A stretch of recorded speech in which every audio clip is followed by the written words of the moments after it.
નમસ્કાર દર્શક મિત્રો, બોટાદ દસ્તક ન્યૂઝમાં આપનું હાર્દિક સ્વાગત છે અને હું છું એલડી મકવાણા। આપ જોઈ રહ્યા છો બોટાદ દસ્તક ન્યૂઝ। હવે પછીના સમાચાર વિગતવાર।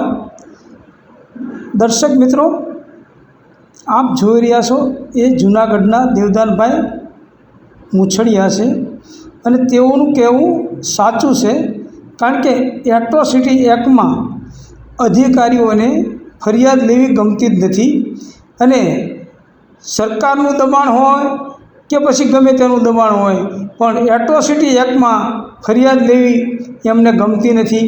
અને ખાસ કરીને એસસી એસટીના જે પીઆઈઓ મૂકેલા હોય છે પોલીસ સ્ટેશનમાં, આ પીઆઈઓને તો બિલકુલ એટ્રોસિટી એક્ટ મુજબ ફરિયાદ લેવી ગમતી જ નથી, કારણ કે એમને એટલા માટે જ મૂકવામાં આવ્યા હોય છે કે એટ્રોસિટીની ફરિયાદ ન લે અને એ લોકો એટ્રોસિટીની ફરિયાદ ન લે એટલા માટે એમને મૂકવામાં આવ્યા છે। અને બાકીનું એમને જે કરવું હોય એ છૂટ, બાકી એટ્રોસિટીની ફરિયાદ નહીં લેવાની। બાકી એમના બધા 2 નંબરના કોઈ પણ ધંધા કરવા હોય તો છૂટ, પણ ફક્ત ને ફક્ત એસસી એસટીના જે લોકોને પીઆઈઓને મૂકવામાં આવે છે એને ફક્ત એટ્રોસિટી ન લો, બાકીનું તમે જે કરવું હોય એ છૂટ, એવું મને એવું લાગે છે કે સરકારનો આવો આદેશ હોય એવું લાગી રહ્યું છે। કારણ કે સરકારનો આવો આદેશ હોય તો જ એટ્રોસિટીની ફરિયાદ ન લેવાતી હોય, કારણ કે જો સરકાર દબાણ કરતી હોય કે જે ફરિયાદ હોય એ તમારે લઈ જ લેવાની, તો પીઆઈઓ ફરિયાદ લઈ જ લે, પરંતુ સરકારનો આદેશ હોય એવું લાગી રહ્યું છે। અને લોકો પણ કહી રહ્યા છે કે આ બાબતે સરકારનું દબાણ હોય એટલે પોલીસ પીઆઈઓ ફરિયાદ લેતા નથી। એમાં ખાસ કરીને એસસી એસટીના જે પીઆઈઓ હોય એ તો ઊંચા થઈ થઈને કૂદતા હોય છે કે તમે ખોટી ફરિયાદ લઈને આવો છો, તમે ખોટી ફરિયાદ કરો છો।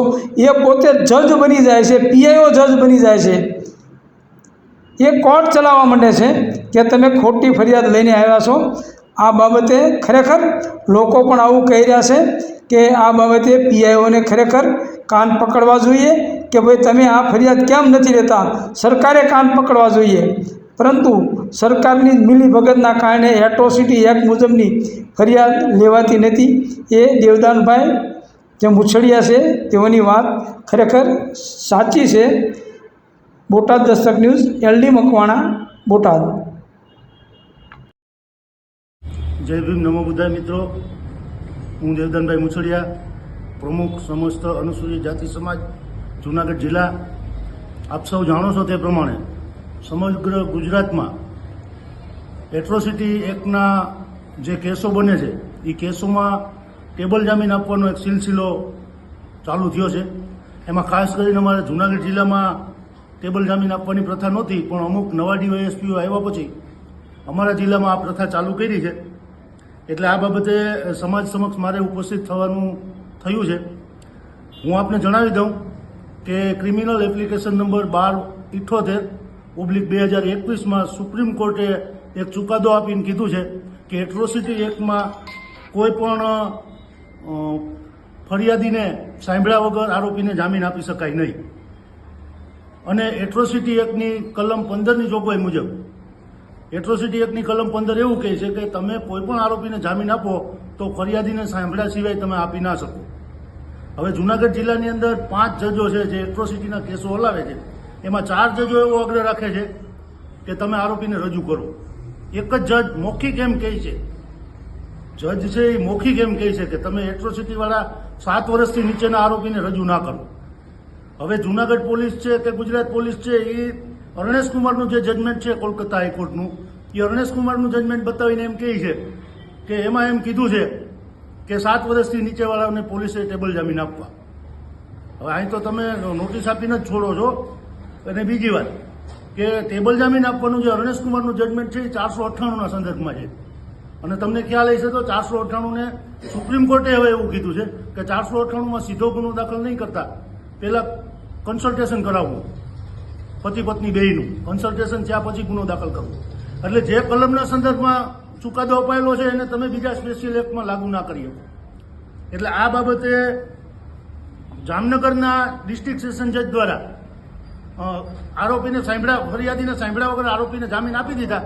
એ બાબતે ક્રિમિનલ એપ્લિકેશન નંબર 2385/2024 આપણા મૂળ ફરિયાદીના વકીલ દ્વારા નામદાર ગુજરાત હાઈકોર્ટમાં અપીલ દાખલ કરવામાં આવેલી અને એની અંદર 16/4/2025 ગુજરાત હાઈકોર્ટે જજમેન્ટ આપ્યું છે.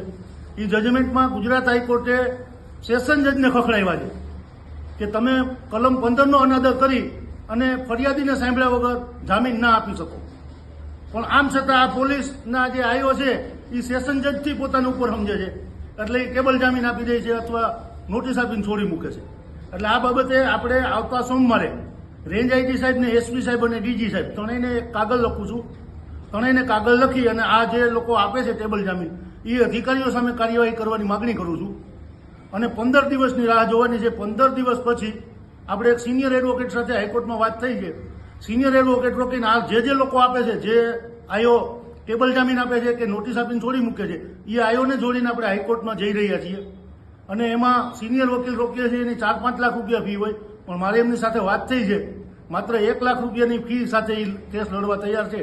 એટલે સમાજના તમામ આગેવાનો, મિત્રો, યુવાનોને વિનંતી કરું છું કે બધા એક ડોનેશન ભેગું કરી અને આપણે 1 લાખની વ્યવસ્થા કરીએ અને 15 દિવસ પછી ગુજરાત હાઈકોર્ટમાં જઈ અને જે ટેબલ જામીનની સિસ્ટમ આ લોકોએ એટ્રોસિટીમાં ચાલુ કરી છે એને આપણે રદ કરાવીએ અને આવા અધિકારીઓ સામે કાર્યવાહી કરાવીએ. જય ભીમ. નમો